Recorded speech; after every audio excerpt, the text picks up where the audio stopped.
अब तो मैं यही कहूंगा कि गागर में सागर भरते हुए अपनी बात कहेंगे। समय काफी ज्यादा होता जा रहा है।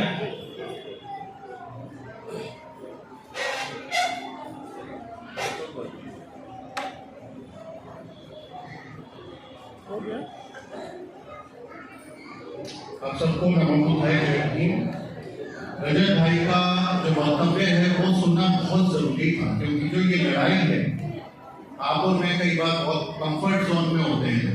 मेरे स्टूडियो आप लोग विजिट करें तो एसी लगा हुआ है, ठीक स्टूडियो है, तो ऐसा लगता है कि सब कुछ ठीक है आपके आसपास। लेकिन जब ग्राउंड में होते हैं, जो लोग वहाँ असली लड़ाई लड़ रहे होते हैं, उनकी कहानियां सुनना, उनको जानना, उनको समझना और उस अनुभव से गुजरना, जो हमारे बुजुर्ग जिस अनुभव से गुजरे हैं, वो सुनना बहुत जरूरी है। इसलिए रजत भाई के लिए जोरदार तालियां होती हैं।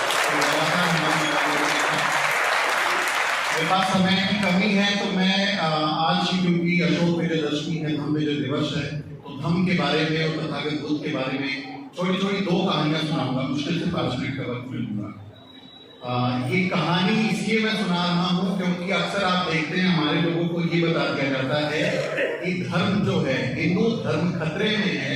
आप तलवार उठा लो, आप त्रिशूल उठा लो, और एक खास समुदाय के खिलाफ हमारे लोगों को भड़का दिया जाता है। हमारे लोगों को तरह तरह से ये बरगलाने की कोशिश होती है कि धर्म खतरे में है, चलो धर्म को बचाते हैं। गाय खतरे में है, चलो गाय को बचाते हैं।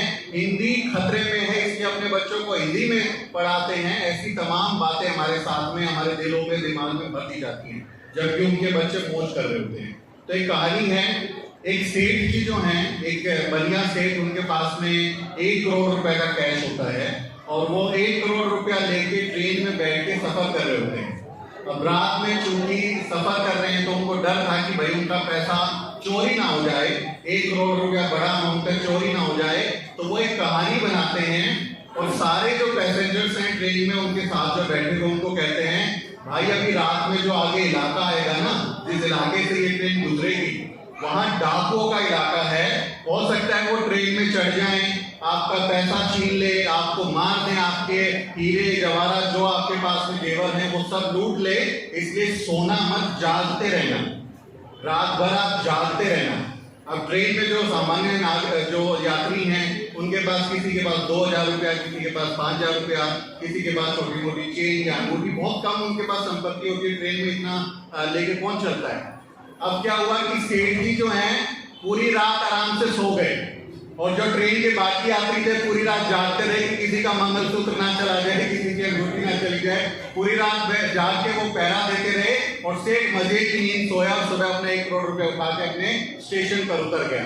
तो हमें ये देखना है कि कौन हमको बेवकूफ बना रहा है, कौन जो है वो चैन की नींद सो रहा है, कौन मजे कर रहा है, और हमारे लोग उनकी चौकीदारी कर रहे हैं, हमारे लोग उनके लिए पहरेदारी कर रहे हैं।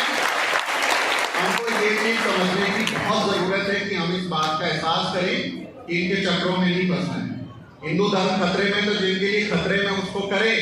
हमारा धर्म ये खतरों में रहा है, हमेशा इसके ऊपर हमले होते रहे हैं।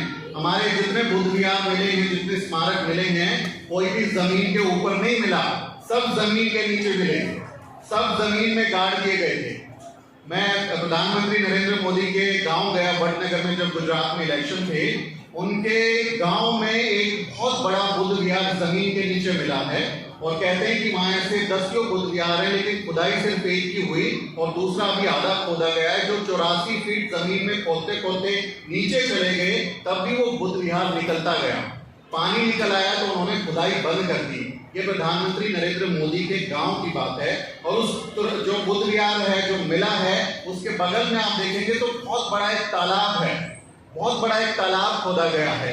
तो अक्सर ये कहा जाता है कि गांव देहातों में, ऐसे इलाकों में जहां तालाब खोदे गए हैं, असल में उस तालाब की मिट्टी जो है वो बुद्ध विहारों को दफनाने के लिए थी, उनको जमीन में गाड़ने के लिए थी कि वो गड्ढे करे, मिट्टी उठाई, और हमारे जो बुद्ध विहार थे, हमारे जो स्मारक थे, हमारे जो लोग रहते थे, उनके घरों को, उनकी संपत्तियों को जमीन में दफन कर दिया।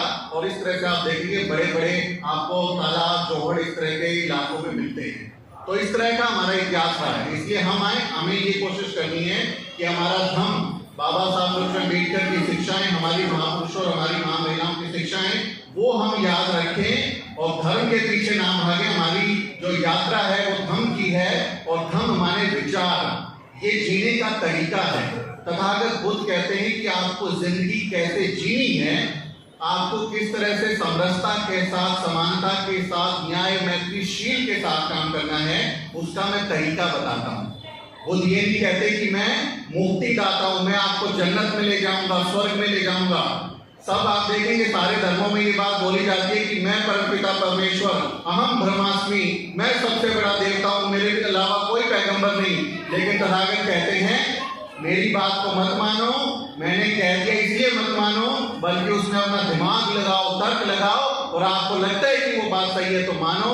मैं आपको मार्ग दिखा सकता हूँ, रास्ता दिखा सकता हूँ, मैं आपको मुक्ति नहीं दिला सकता। ये बात हमारे तथागत बुद्ध कहते हैं, इसलिए हमें उनकी शिक्षाओं पर चलना है। और जो रास्ता बाबा साहब डॉक्टर अम्बेडकर ने दिलाया था, दिखाया था, अशोक सम्राट अशोक ने दिखाया था, उस रास्ते पर हमें चलना है। और मैं बस एक आखिरी कहानी बता रहा हूँ कि हमारे जो लोग हैं आपस में, कई बार हम देखते हैं, मैं अनुभव करता हूँ कि हमारे आसपास के घर वाले बड़े धार्मिक होते हैं, बड़ा धर्म के प्रति उनका, चूंकि बचपन से ही धर्म दिमाग में घुसा दिया जाता है, तो हिंदू धर्म हो या बाकी अन्य धर्मों उसमें फंसे रहते हैं। और जब हम उन्हें समझाते हैं तो कई बार हमारा झगड़ा हो जाता है उनके साथ, वो आपसे नाराज हो जाते हैं, आपसे बात नहीं करते हैं। वो कहते हैं कि नहीं, ये आप हमारे धर्म के खिलाफ बात कर रहे हैं, आप खराब आदमी, आप पापी आदमी हैं, आपसे बात नहीं करते। तथागत बुद्ध के जीवन का एक प्रसंग है। तथागत बुद्ध का जब महापरिनिर्वाण हुआ तो उनको पता था कि उनका महापरिनिर्वाण होने वाला है, और जो उनके प्रिय शिष्य थे आनंद, जो आखिरी वक्त में उनके साथ रहे, उनसे उन्होंने पूछा था कि क्या मैं, अगर तुम चाहो तो मैं इस दुनिया में अनंत काल तक रह सकता हूँ, जब तक ये दुनिया रहेगी। लेकिन आनंद उसका जवाब नहीं देते हैं, और तथागत जो है फिर उस पर मुस्कुराते हुए फैसला लेते हैं। अपनी यात्रा को जब वो आगे बढ़ाते हैं तो उनके एक शिष्य वहां उनको मिलते हैं, चुंड उनका नाम होता है, और वो कहते हैं कि आप आज हमारे यहाँ रुके हैं इस इलाके में, तो आप आइए और हमारे घर में खाना खाइए, भोजन कीजिए। और चुंड के पास बहुत ज्यादा संपत्ति नहीं थी, बहुत ज्यादा उनके पास साधन नहीं थे, तो वो जो है कुछ ऐसी सब्जियां, कुछ पत्ते, कुछ साग इस तरह का तोड़ के लाते हैं। जैसे आप सब जानते हैं, हम गांव देहात में होते हैं तो हम जो है चौलाई खाते हैं, बथुआ खाते हैं, साठी एक ऐसा एक वनस्पति होती है, उसको खाते हैं, तो उसका साग बनाते हैं। इसी तरह का कुछ वो वनस्पति चुंड वो लेके आते हैं, और जब उसको खिलाते हैं तो वो दरअसल जहरीली होती है, उसमें जहर होता है। और तथागत को ये बात पता होती है कि इसमें जहर है, लेकिन चूंकि उनके शिष्य ने इतने प्रेम से, इतनी श्रद्धा से उनको वो समर्पित की है, तो वो उसको खा लेते हैं। और खाने के बाद उनको फूड पॉइजनिंग होती है, उनका शरीर बीमार होता है, रक्त उनके मुंह से आता है, खून आ जाता है, और उसके बाद उनको ये पता चल जाता है कि अब ये मेरा अंतिम वक्त है, परिनिर्वाण की तरफ मेरे को जाना है। अब यहाँ आप देखिए कि तथागत बुद्ध कैसे अपने आसपास के लोगों को समझाते हैं। वो बताते हैं उन लोगों को कि देखो ये वक्त अब मेरे महापरिनिर्वाण का है, लेकिन मेरे को जिसने ये खाना दिया है, इंसान ने मेरे को, मेरे पूरी जिंदगी में दो लोगों का खाना सबसे इम्पोर्टेंट मैं मानता हूँ जिसने मुझे खाना दिया।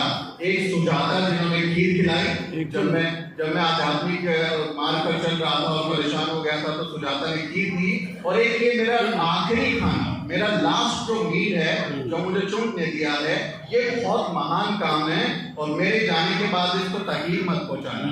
ये नहीं कि उसकी मॉब लिंचिंग कर दो, उसको परेशान कर दो, नहीं, आप उनको सम्मान देना और उनके साथ अच्छे से बात करना, उनको समझाना और प्रेम से रहना। तो हमें तथागत बुद्ध के संदेश से ये देखना चाहिए कि जिस व्यक्ति के काम से उन्होंने अपने सांस त्याग दिए, जिन्होंने महापरिनिर्वाण त्याग कर दिया, वो उस व्यक्ति से कितने आनंद के साथ, कितने प्रेम के साथ, कितने मेल मिलाप के साथ रहते हैं और संदेश देते हैं कि हमें मिलकर रहना है। इसलिए आप इस प्रसंग से सीख लें कि आपके आसपास के लोगों से जब इस तरह की बात हो, धार्मिक बात हो, तो आप उन्हें प्रेम से समझाएं, छोटे छोटे एग्जाम्पल दें और प्रेम से उनसे बात करें, उनकी भावनाओं को ठेस ना पहुंचाएं। उन्हें आप अगर कुछ बुरा बुरा बोलेंगे तो कल आपसे मिलेंगे ही और फिर आपका संवाद खत्म हो जाएगा। धीरे धीरे बात करते रहें, एक दिन जो है मौका आएगा। मैं पिछली बार आया था तो उदाहरण देके गया था, मेरे हाथ पे तथागत बुद्ध का टैटू है और ये यहाँ जो है टाइगर बना है, पहले यहाँ जय माता दी लिखा था, यहाँ पर ओम लिखा था। तो ये जब जैसे तथागत बुद्ध को जब ज्ञान की प्राप्ति हुई ना, तो जिस दिन आपको ज्ञान की प्राप्ति हो जाती है, आप बुद्ध हो जाते हो, आपको तथागत बुद्ध की अनुकंपा मिल जाती है। तो जब जागेंगे, जब बुद्ध की अनुभूति होगी, तो ये ओम से बुद्ध की यात्रा हम लोग तय करेंगे। समझाते रहेंगे, वही काम आएगा। आपने मुझे बुलाया, सम्मान दिया, बहुत बहुत शुक्रिया। लगातार तीसरे साल आपके बीच में हूँ, फिर मुलाकात होगी। बहुत बहुत